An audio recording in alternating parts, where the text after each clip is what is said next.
Fíjate, Jorge, que cuando analizo cómo surge el primer cuento de Memorias de la Loba, que en aquel entonces le había puesto el título de Las entregas de cintura para abajo, pero ya cuando entro a la corrección me lo cambian, hubo dos eventos importantes que me llevan a escribir las primeras líneas y el primer texto. Por un lado, parafraseando como un poquito a Facundo Cabral, es que de verdad, de tanto andar conmigo, me gusta lo que me pasa. O sea,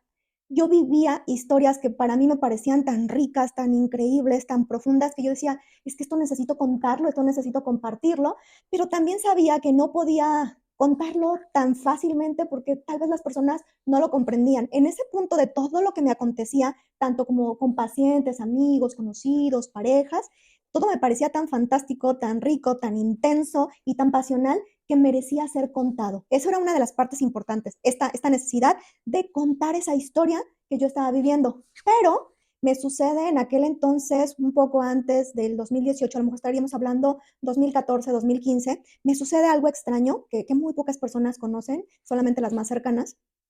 en donde de repente se me va la voz, o sea, me quedo afónica. Obviamente fui al otorrino, el otorrino me mandó con la foniatra con el neurólogo, y después de todo ese recorrido resulta que mis cuerdas estaban perfectamente y que a nivel físico todo estaba perfecto y no había nada que pudiera explicar fisiológicamente la cuestión de no poder hablar. Entonces, eso fue algo que duró meses y obviamente pues mi voz era mi herramienta en la terapia, también daba clases de idiomas, también era profesora, entonces mi herramienta principal era la voz, pero el hecho de no poder sacarla, de no poder externarlo, de no poder cantar, me llevó a un estado de mucha frustración y obviamente al entender que no era algo físico, pues sabía yo que era algo psicosomático, que era una cuestión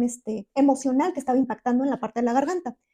Pero la necesidad de contar y de transmitir y no poder hablar, dije, bueno, pues si no puedo hablar, puedo escribir y a través de la escritura también me comunico. Esos fueron los dos eventos que me hicieron empezar a escribir el cuento. El hecho de no contar con mi voz para poder hablar y tener que hacer una pausa y quedarme en silencio y reflexionar, y al mismo tiempo tener historias que a mí me parecían fantásticas para contar y que sentía ese impulso de compartirlas con todas las personas.